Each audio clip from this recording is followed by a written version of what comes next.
Mungkin ini agak kontroversi ataupun mungkin agak bertentangan dengan kebiasaan para sahabat tani, yaitu dalam persiapan lahan ini saya tidak memberikan pupuk dasar kimia satupun ya sahabat tani. Jadi ini kosong.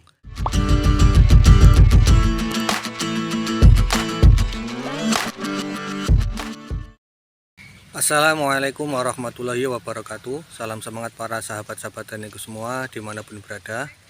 Berjumpa lagi ya bersama channel Bacar Organik. Nah, ini hal yang paling penting ya. Mungkin ini agak kontroversi ataupun mungkin agak bertentangan dengan kebiasaan para sahabat tani, yaitu dalam persiapan lahan ini saya tidak memberikan pupuk dasar kimia satupun ya sahabat tani. Jadi ini kosong. Pupuk dasarnya di sini hanya menggunakan pupuk organik buatan saya sendiri ya, yaitu terbuat dari kohe. Itu adalah pupuk dasarnya, dan juga saya berikan dolomit, dan itu hanya sedikit saja untuk pemberian dolomitnya. Nah, jadi kenapa saya tidak memberikan pupuk dasar kimia? Ini alasan saya ya, sesuai dengan analisa saya, yaitu yang pertama, pupuk kimia itu, pupuk dasar kimia seperti TSP ataupun yang lainnya, itu kalau menurut saya pribadi itu untuk proses penyerapannya itu tidak bisa maksimal ya para sahabat tani semua. Karena apa? Karena tanaman kita yang masih muda itu akarnya masih sangat pendek ya, makanya. Nah, jadi alasannya kenapa di sini saya tidak memberikan pupuk dasar kimia satupun. Jadi alasannya yang pertama, jadi memang lahan saya ini adalah merupakan 100% tanah liat ya para sahabat semua, dimana tanah liat itu sangat mudah sekali asam, sangat mudah sekali pH-nya itu drop ya para sahabat ini semua. Makanya saya tidak memberikan pupuk dasar. Jadi nanti takutnya dengan memberikan pupuk dasar itu keasaman pH itu cepat sekali naik ya para sahabat tani semua. Itu alasan yang pertama kenapa saya tidak memberikan pupuk dasar. Nah, kemudian untuk alasan yang kedua kenapa saya tidak memberikan pupuk dasar kimia, itu menurut analisa saya sendiri ya para sahabat tani semua. Nanti sahabat tani bisa mengkoreksinya di kolom komentar ya jika menurut sahabat tani ini bertentangan dengan analisa sahabat tani. Tapi ini menurut analisa saya sendiri ya. Jadi biasanya pupuk dasar yang kita berikan itu biasanya kan yang mengandung unsur hara TSP ataupun fosfat ya. Jadi memang pupuk fosfat itu, pupuk TSP itu setelah saya amati itu proses penguraiannya itu lambat sekali ya, ataupun sangat lama sekali. Dan itu pun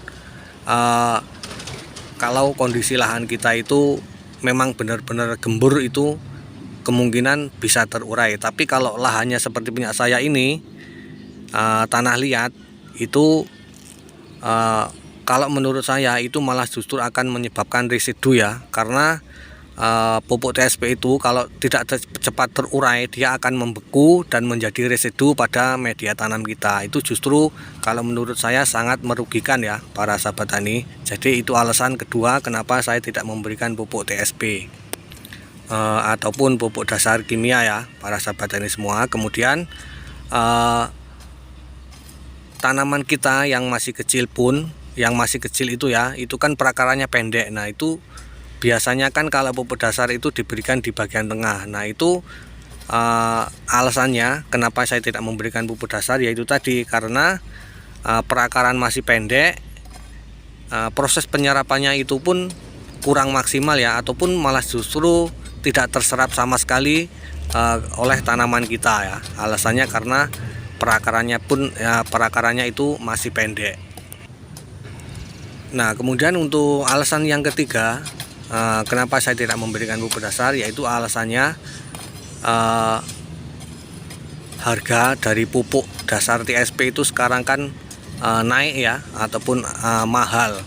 Nah, kemudian setelah saya analisa, saya hitung-hitung, lebih baik kebutuhan fosfat untuk tanaman kita diberikan pada saat tanaman kita usia 5 hari ke atas ya sahabat tani. Kita berikan langsung ke bagian perakaran.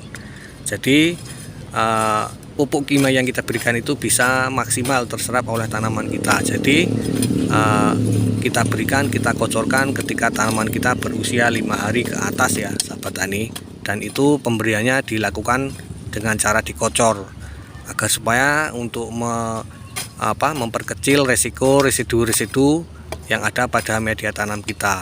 Kemudian karena harganya cukup mahal, maka saya tidak memberikan pupuk dasar kimia itu. Tujuannya untuk meringankan biaya ya para sahabat tani semua.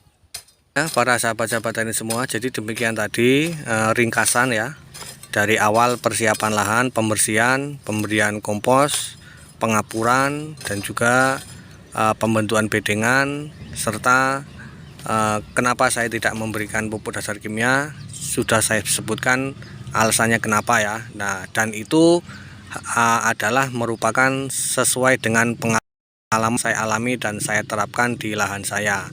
Nah, silakan bagi para sahabat tani yang ingin memberikan komentar, kritik, saran, tentunya yang saya harapkan adalah kritik saran yang membangun. Silakan sahabat tani tulis di kolom komentar, siapa tahu kita bisa saling berbagi ilmu.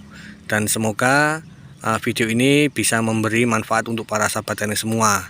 Nah, mungkin jika sahabat tani ingin menerapkan sesuai dengan yang saya berikan di lahan saya, silakan sahabat tani terapkan. Kalau ada yang kurang paham, silakan sahabat tani tanyakan. Boleh di kolom komentar, sahabat tani bisa chat langsung ke WA saya ya. Sudah saya sertakan di deskripsi video.